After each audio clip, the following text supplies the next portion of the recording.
Hi, this is Phil at Canyon Soundwave, and this video is about solid hardwood loudspeaker design.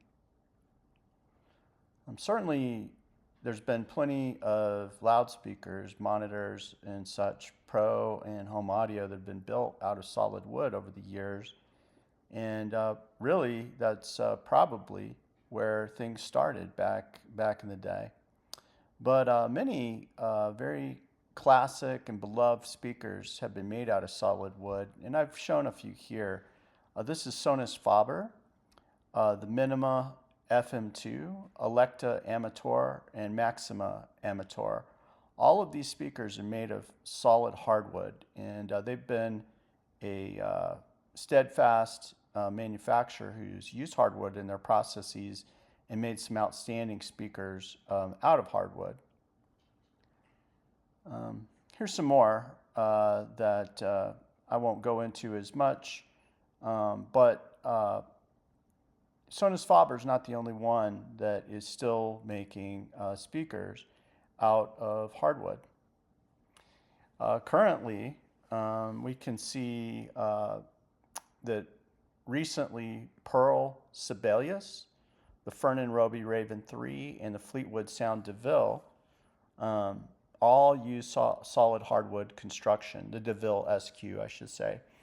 And actually, the one on the left, the Pearl Sibelius, was an inspiration to me because I thought the design was so elegant. I just love the simplicity of it, and it definitely was an influence in how I've designed my own cabinets for two-ways.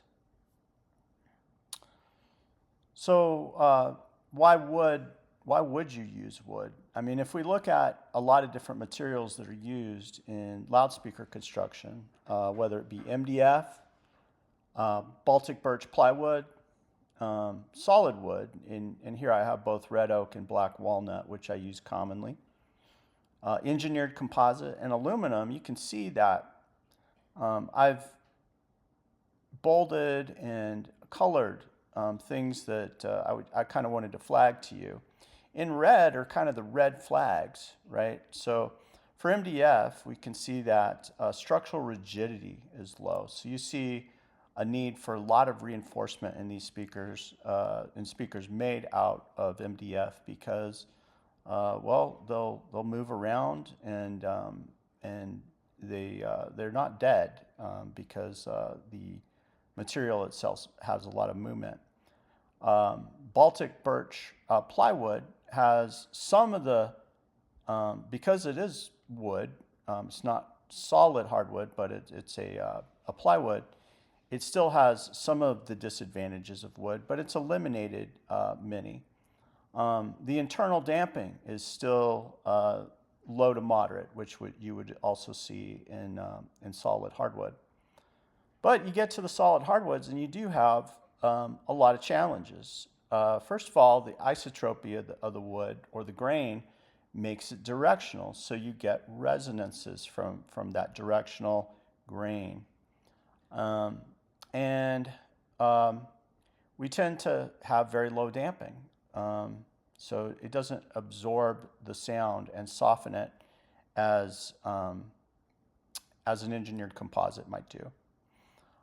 Then we have a construction challenge that the dimensional stability of solid hardwood is something that you have to take into account. It's not very stable. So when moisture changes from one region of the country to the other, wood expands and it contracts. So that can both lead to cracks and other challenges.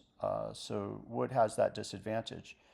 And when we come over here to engineered composite, we can see that it's not only high mass, but it has all of these other acoustic advantages that I've put in blue. Uniform isotropy, ultra low Q, ultrasonic resonant frequency. So if there's any resonance, it's outside of the human ear's sound perception. Exceptional damping, extreme rigidity, absolute dimensional stability. And when we go over to aluminum, although we have disadvantages, and this is a question of why would why would a company want to build out of aluminum? And it's because of the extreme mass and absolute dimensional stability and rigidity. So wood, solid hardwood with all these disadvantages, has all these disadvantages. So why would you choose to build cabinets out of solid wood? So I'll just read you this quote. Even if we added up all the diamonds and gold in the entire universe, they would be extraordinarily common compared to the sum of all the wood that has ever grown and perished in the history of the earth. While cosmic forces can crush carbon into gems and forge the rarest of elements in dying stars, only the miracle of a living planet can grow a tree. And in fact, wood is extremely rare in the universe. We're fortunate to be on Earth where we see it as plentiful, but it in fact is something that is extraordinarily rare. And one of the main reasons that I love it, and I always have loved wood, and I think I inherited this from one of my grandparents, my grandpa. He loved wood. He loved refinishing antiques. He loved working with wood. And I grew up around it, and I insisted that all of the furniture I have in my house is solid wood. And so you can see the aesthetic is beautiful. We've got these beautiful grains that are natural. And I love knowing that the speakers I build, they don't have a veneer. They are true solid hardwood. And I get to do fun things like wrap the grain all the way around my miters. And it ends up producing some very, very beautiful cabinets. This is a console speaker that I made out of solid white ash, and it is gorgeous. Look at the grain on this. And I mentioned the word tactile because once it's been sanded and polyed, and the poly's been sanded and waxed, the feel of these is just, you want to put your hands on them. You can feel the grain gently, but it is so soft and supple. It just is a wonderful natural material to the touch. And that gets to the crux of wood anyway, as a natural substance. All of the substances, the primary substances that are used in the speakers that I'm building, are made out of natural solid wood, with the damping being recycled cotton, and with the the Arizona picture sandstone inlays. So it's a very natural combination of materials that end up in every speaker that I build. And while solid wood is challenging compared to other materials, there's mitigations to make a beautiful cabinet out of solid wood that allow you to create a product that's every bit as wonderful as even the aluminum with its exotic damping materials that are used in very, very expensive and high-end speakers, or composite materials. First of all, if you use a high mass and thickness of wood to the output of the drivers, that mitigates a lot of the resonance issues that you might encounter in a loudspeaker made out of hardwood. You can make sure that your edge joinery is excellent. And what I do is I use full miters and spend a lot of time making sure that my joints are very well glued together. And then once that's complete, I put stitch cleat reinforcement in all my panel joints. So stitch cleats are wonderful. It's a very simple way to make sure that they're completely reinforced.